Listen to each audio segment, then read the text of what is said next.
Good morning বন্ধুরা। এই দেখুন আপনাদের দাদা ভাই এখন খেতে বসেছে। এই যে, আর বলো তো কি রান্না করেছি আমি একটু একটু বলছি। বলো। একটি স্পেশাল আইটেম হয়েছে সজনে ডাঁটা দিয়ে রুই মাছের ঝোল। আমার মোটামুটি 40 বছর বয়স হয়ে গেল, কোনোদিনও শুনিও নি আর খাইও নি। এই প্রথম মোটামুটি খেতে ভালো হয়েছে, তবে দেখলাম এই প্রথম যে সজনে ডাঁটা দিয়ে আলু মাছের ঝোল হয়। আমার অন্তত জানা নাই, খাচ্ছি দেখছি ভালো লাগছে, তার ভালো। কী করবো, সোয়াবিন খাবেনি তাহলে এইটা কিন্তু অনেকেই করে খায়। আমাদের হয়তো কোনো দিন করা হয়নি, আজকে ওই জন্য করেছি। বাবা আপনি খেয়েছেন কোনো দিন? ও বাবাও খায়নি কোনো দিন। মা আপনি খেয়েছেন? শুনে নে, ও মা দেখেছে। কেমন খেতে হয়েছে সেইটা বলো। আর বাকিগুলো যে দিয়েছি কই তুমি বলছো, আরেকটা যে তাদের অন্য মাছ দিয়েছি, পোস্তর বড়া দিয়েছি, তাহলে সেগুলো বলো। দারুণ।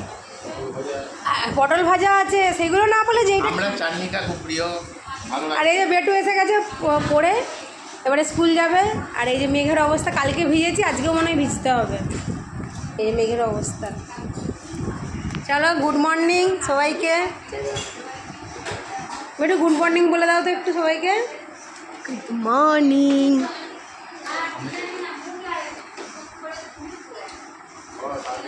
চলো টাটা, আবার পরে দেখা হবে।